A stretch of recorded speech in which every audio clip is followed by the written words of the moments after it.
Eu acho que o que caracterizou o professor Reale em primeiro lugar, uma vocação de abrangência.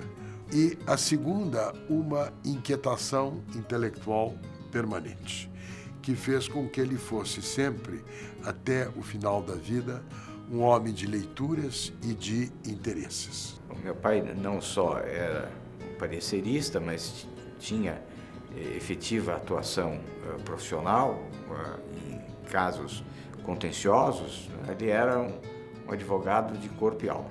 O ideal de vida dele era, como no nome do partido que ele fundou com Adhemar de Barros, a socialização do progresso.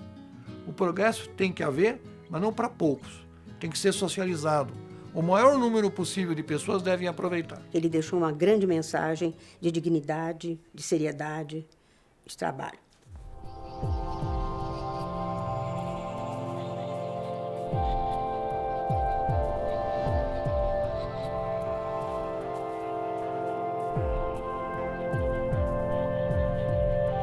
Meu pai nasceu em São Bento do Sapucaí, uma cidade que muitos pensam que está em Minas, mas não está, está em São Paulo, e aonde fica a famosa Pedra do Baú. A casa onde meu pai nasceu hoje é um centro cultural, é uma casa de cultura, chama Casa de Cultura Miguel Reale. Quando ele tinha uns 15 anos, mais ou menos, a família mudou-se para Itajubá. Ele viveu em Itajubá até que em 1921 ele veio para São Paulo estudar no Colégio Dante Alighieri, onde ele completou seus estudos até 1929, quando ele se formou. Meus pais conheceram no Colégio Dante Alighieri. Em 1935 eles casaram e viveram 63 anos casados.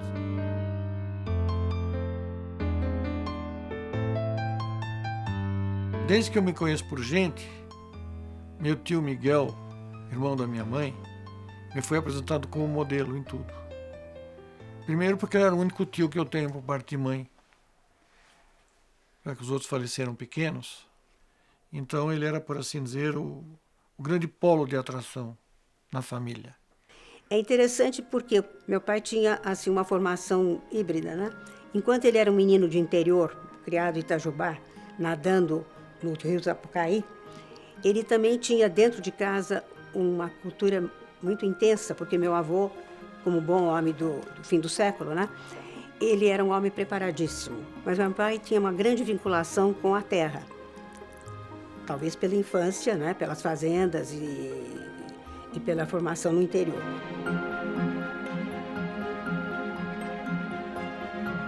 O que fica muito gravado como presente são os momentos de infância, especialmente no sítio que ele tinha. Nós tínhamos em Diadema. Diadema ainda era uma zona rural, então era de jogar bocha com ele, de andar a cavalo, de preparar a terra para fazer plantio. E era uma pessoa alegre, participativa, gostava. Esse sítio que ele criou em Diadema, ele reunia muita gente nos domingos. Ele gostava muito de reunir gente, pessoas.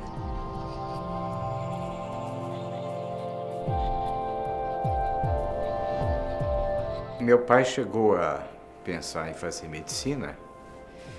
Eu creio que antes ele teve um repúdio à medicina do que uma aproximação amorosa com o direito.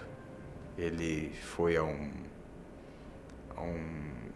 hospital e participar de um curativo e viu que realmente a medicina não era o campo dele. Quando ele chegou lá, foi assistir uma aula, quase teve um desmaio, disse não dá para ser médico, e não foi médico e foi fazer faculdade de Direito, né?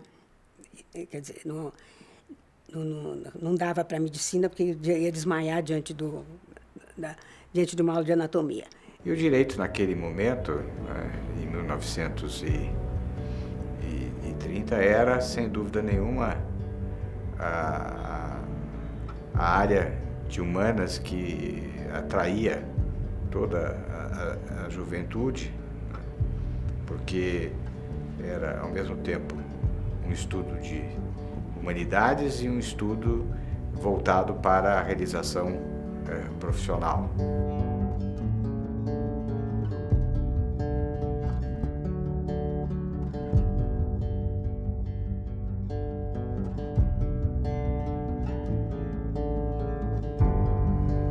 A filosofia do direito, como campo do conhecimento, se prestava perfeitamente ao tipo de personalidade intelectual e de ser humano que era o professor Reale. No prefácio do primeiro livro que ele escreveu em 1934, ele diz que ele pertence a uma geração que nasceu pouco antes da explosão da Primeira Guerra Mundial.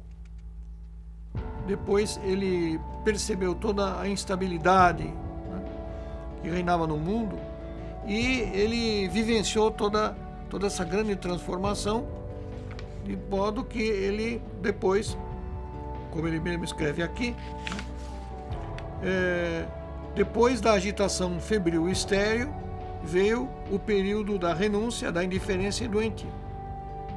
E aí então é a geração, vamos dizer assim, angustiada, que vai despertar na década de 30, aqui em São Paulo, com a Revolução Paulista, de 32. E foi na qualidade de terceiro sargento que fui para o interior do estado de São Paulo para participar, portanto, da Revolução Constitucionalista. E quando esta não conseguiu vencer as tropas revolucionárias muito mais poderosas do governo federal, eu entrei numa natural crise, como foi a de todos os vencidos. Mas compreendi que a vida continuava e participei, portanto, intensamente da vida política. Esse desejo de agir, de influir nos destinos da pátria, é que explicam provavelmente ele ter ingressado naquele que parecia ser o movimento mais promissor da nova geração, que era um movimento que queria escapar dos extremismos do liberalismo capitalista de um lado, do comunismo coletivista do outro lado, e como uma espécie de terceiro caminho é que surgiu exatamente com essa proposta, o integralismo. Meu pai foi integralista e teve um período que houve um exílio no tempo do Getúlio. Ele esteve preso acho que 2 vezes. Quando se fala em integralismo no Brasil, se pensa logo em fascismo.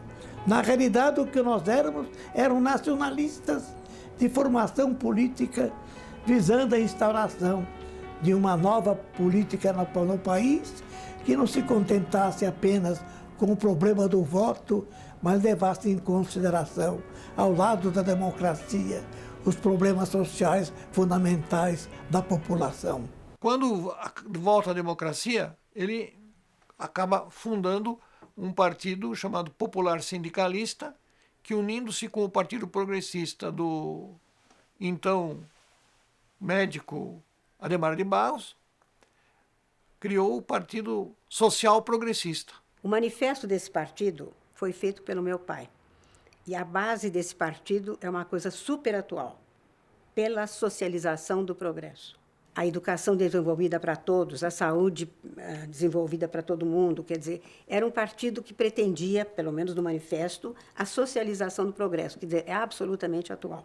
Um homem voltado para o interesse público, voltado para o bem comum, que abria mão dos seus interesses e da sua comodidade para trazer a sua contribuição ao desenvolvimento político do Brasil.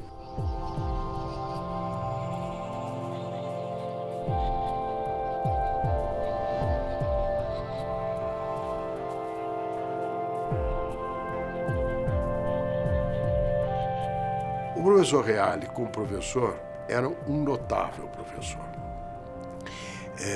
Ele tinha uma grande presença e uma grande autoridade em aula, autoridade que vinha, enfim, da capacidade de exposição que ele tinha e da solidez do conhecimento. O professor Reale dizia que as janelas do espírito se abrem por dentro, não? E cabe ao professor instigar este processo com a seriedade dos propósitos pedagógicos e com a solidez do conhecimento, que foi, evidentemente, o que me aconteceu como aluno, porque ele abriu as minhas janelas para o desafio da filosofia do direito. E ele mesmo se dizia que do que ele se orgulhava mesmo, mais do que a sua atuação política ou intelectual, mesmo a sua produção literária, o que ele mais gostava era de ser chamado de professor, com o que ele mais se identificava. Só um valor é superior ao magistério para mim, dizia ele, a família.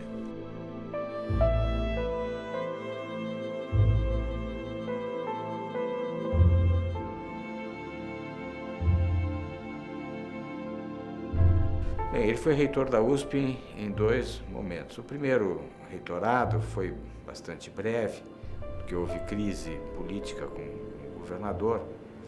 Em 1949, ele foi reitor da USP e começou o processo de interiorização. Foi na gestão dele, por iniciativa dele, junto com o professor Severino Vaz, que ele criou a Faculdade de Medicina de Ribeirão Preto. Valoriza muito sempre esta disseminação da universidade em todo o estado, com a Escola Agronômica de Piracicaba, a Escola de Engenharia no interior de Pirassununga, ou seja, essa era uma ideia que prevaleceu tanto no primeiro reitorado quanto no segundo. Agora, o segundo período dele como reitor é um período importante. Em primeiro lugar, um período difícil, um período mais duro do regime autoritário e militar, e aí convém dizer que o professor Reale protegeu a universidade das incursões arbitrárias a que estavam sujeitas as instituições de ensino no país. Segundo, ele levou adiante, enfim, a grande primeira reforma universitária da USP, que terminou com as cátedras e criou os departamentos. Depois ele também teve um trabalho importante como reitor na infraestrutura física do campus da universidade. Desde o Péretron, no departamento de física, desde a quadra poliesportiva, a raia para remo e vários outros edifícios que foram construídos para as diversas unidades da universidade, centros de convivência. E renovou muito a cidade universitária. É dele a praça, a famosa Praça do Relógio, onde você tem o relógio, onde você tem a torre universitária, e uma frase que é dele que está em torno da torre universitária.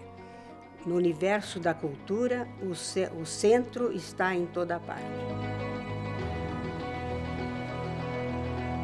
Eu acho importante esta frase porque ela é a marca da interdisciplinariedade que sempre o caracterizou.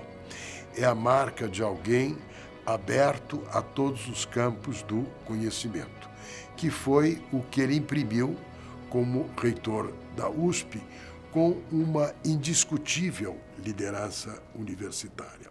Essa eu acho uma característica interessante. Ele não era um homem de apenas ficar dentro de um gabinete pensando. Ele saía para a rua e queria mudar o mundo. Como ele mesmo dizia, eu não sou um homem de uma nota só, o que indicava a pluralidade dos interesses dele.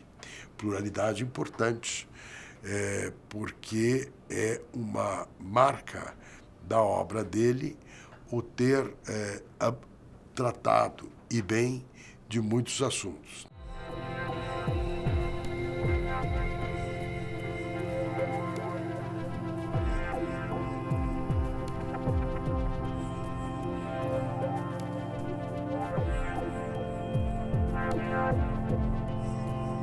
O Tratado de Itaipu, como vocês sabem, procurou resolver um contencioso importante com o Paraguai e, ao mesmo tempo, propiciar a geração de energia elétrica por uma ação conjunta. Naquele momento, o governo federal consultou o professor Reale sobre que modelagem jurídica ele consideraria importante. Eram grandes discussões sobre o local onde ele deveria se situar, acabou se situando junto à Catarata de Sete Quedas, e havia toda uma discussão também se ela seria tripartite, se haveria ou não participação argentina. Acabou se fazendo uma usina hidrelétrica binacional e com grandes problemas, porque cada país tinha e tem a sua estrutura jurídica, seja no campo tributário, seja no campo trabalhista, seja nas relações comerciais. Então ele fez uma coisa interessante, que foi o de criar uma empresa pública internacional, por meio de um tratado, não? Conferindo a esta empresa pública um território comum, que é a da área alagada, e, ao mesmo tempo, criando mecanismos próprios de disciplina jurídica das relações de trabalho e outras, não? Que viriam do fato de você ter funcionários brasileiros e funcionários paraguaios, não? Quando isto foi feito, havia pouca prática no direito internacional da criação de empresas públicas de direito internacional público. E esta foi uma novidade. E é também uma expressão, vamos dizer assim, do professor Reale, não apenas o teórico, mas também o advogado à procura da solução diante de um problema novo que requeria uma solução nova. Interessante que o Miguel Reale, ele nunca foi apenas um teórico, mas ele foi um teórico que partiu da prática da advocacia cotidiana. Ele achava que a teoria que se afasta da concreção da vida do advogado, ela perde muito. Fica uma teoria muito linda, mas sem amarras na realidade. E ele conseguia ser um teórico ligado com, mais ou menos na linha do que ele falou, né? A teoria vivida na ação. Ele também tinha muita boa recordação do período em que ele foi à Organização Internacional do Trabalho, a convite do presidente Getúlio Vargas, e na sessão plenária de uma reunião da OIT, assegurou, enfim, que também os funcionários da área agrícola e pecuária teriam direitos equivalentes aos da área industrial. Então, houve um debate muito grande. Os Estados Unidos, os países europeus e até alguns países africanos, os governos, né, defendiam que não tinha que ter salário mínimo rural. E o papai, juntamente, aí ele defendeu essa posição, que foi perdida no primeira instância, mas aí ele recorreu e conseguiu obrigar a existência de um salário mínimo rural geral.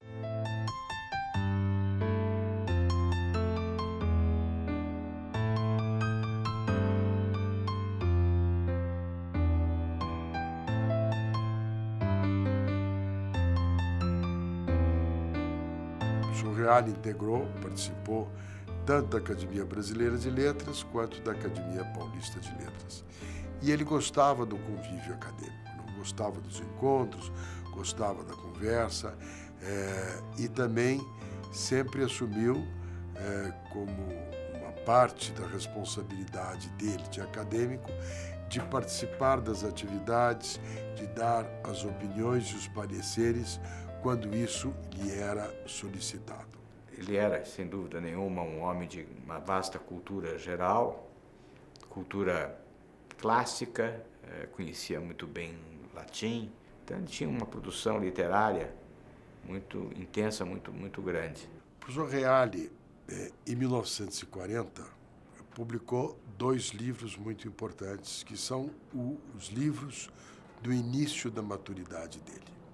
Um é A Teoria do Direito e do Estado, e o outro é Fundamentos do Direito.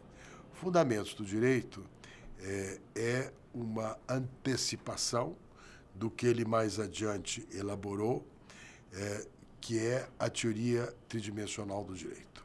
O que diz o professor Reale? Ele diz que o direito é fruto de uma integração sempre dinâmica entre fatos sociais, valores que avaliam esses fatos sociais e a norma que resulta em cada momento de uma interferência decisória do poder que a torna realizável. A teoria tridimensional do direito foi já inicialmente concebida ou pensada nas suas linhas ainda um pouco tênues, na tese que meu pai apresentou na Faculdade de Direito para concurso à Cátedra de Filosofia do Direito, tese que tem sido reeditada diversas vezes, denominada Fundamentos do Direito. Depois, foi na elaboração do seu livro Filosofia do Direito que se consolida, que se cristaliza a ideia da teoria tridimensional do direito, que vê o direito como um fenômeno composto por 3 vetores, né? Pelo fato que ocorre. Sobre esse fato incidem valores, avaliações sobre o significado desse fato e, posteriormente, no sentido da negação ou da proibição ou da permissão do fato, surge uma norma que vai dar, portanto, a consagração da aceitabilidade ou da reprovação deste fato. Fundou o Instituto Brasileiro de Filosofia, que fez com que filósofos do direito, da justiça, ou da moral, ou mesmo filósofos da matemática no Brasil se conhecessem, realizando vários congressos de filosofia de natureza interna. Depois, começou a se corresponder com grandes personalidades fora do Brasil e promoveu congressos internacionais de filosofia. O Instituto Brasileiro de Filosofia foi criado, né, em 1954 e depois ele passou a ter muitas relações com institutos de Direito e de Filosofia de Portugal, né, com alguns professores portugueses que mais se aproximaram do Brasil, tiveram larga convivência com vindas ao Brasil. Meu pai veio a ser doutor honoris causa, seja da Universidade de Lisboa como da Universidade de Coimbra. É uma vida que teve teve a parte política, que graças a Deus ele largou mais cedo, teve a parte intelectual, teve a parte de realização profissional, né? Foi reconhecido, traduzido em mais de 10 línguas, foi reconhecido em vida, né? Quando foi o Código Civil, ele foi a grande alegria da vida dele. Eu diria que ele sobreviveu tanto tempo porque ele queria ver esse código sendo aprovado. Foi um trabalho de 25, 27 anos, né? A comissão se constituiu em 1975 e foi um trabalho muito árduo de todos os partícipes da comissão, mas o maior trabalho, sem dúvida, foi dele. O trabalho foi muito grande porque não foi apenas a elaboração do projeto, mas depois o acompanhamento do projeto, que ficou muito tempo parado na Câmara dos Deputados. Me recordo dele às 4, 5 horas da manhã ainda permanecer trabalhando intensamente, estudando cada emenda. Só em 2002 acabou sendo aprovado definitivamente e entrou em vigor em 10 de janeiro de 2003, que é o atual Código Civil. 30 anos para a elaboração. O código não se faz a respeito, não se faz muda de código, como se faz. Mas apesar disso, houve sem dúvida alguma um exagero de tempo na vários. Eu acho que o professor Reale tinha, primeiro, uma preocupação com o social, não? Mais forte do que o código anterior, que era mais individualista. Uma preocupação em dar um espaço para uma interpretação que pudesse atualizar o código à luz da evolução das circunstâncias. E também a abertura para certas cláusulas gerais, como a da boa-fé. E uma preocupação com os direitos de personalidade. O direito à imagem, o direito ao nome, o direito à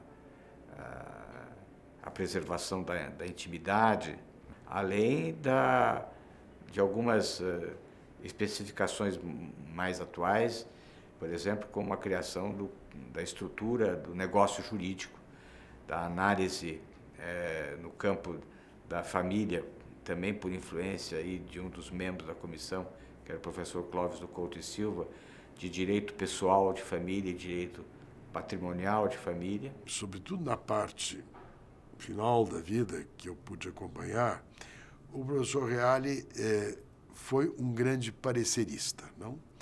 Na nossa tradição jurídica, o parecer tem um papel importante.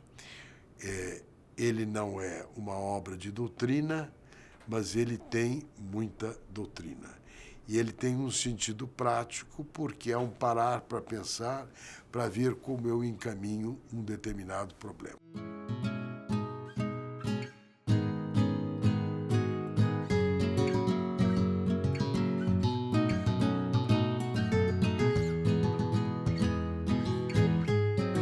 Ele deixou também um exemplo de dignidade, o que eu acho assim uma coisa muito importante. Onde eu falo que as pessoas chegam e dizem: você é filha do Miguel Reale? Mas que maravilha, eu estou frente na filha do Miguel Reale. E, gente, qual é o problema? Nossa, que emoção! Isso é muito bom, né? Saber que você tem uma emoção positiva da imagem do pai, que você tem orgulho, ele deixou uma grande mensagem de dignidade, de seriedade. O professor Reale se manteve bem e alerta até o fim da vida dele. Embora descendente de imigrante italiano de um lado e português do lado da minha avó materna, eu acho que ele encarnou a brasilidade de maneira integral. Isso se deve, talvez, ao fato de ele ter, como ele confessa no prefácio do Estado Moderno, pertencido a uma geração angustiada, né, com o vazio que se fazia aqui no Brasil, num país que vivia sempre da imitação e que não se assumia como povo. Então, nesse ponto, eu acho que ele foi, antes de tudo, um grande brasileiro.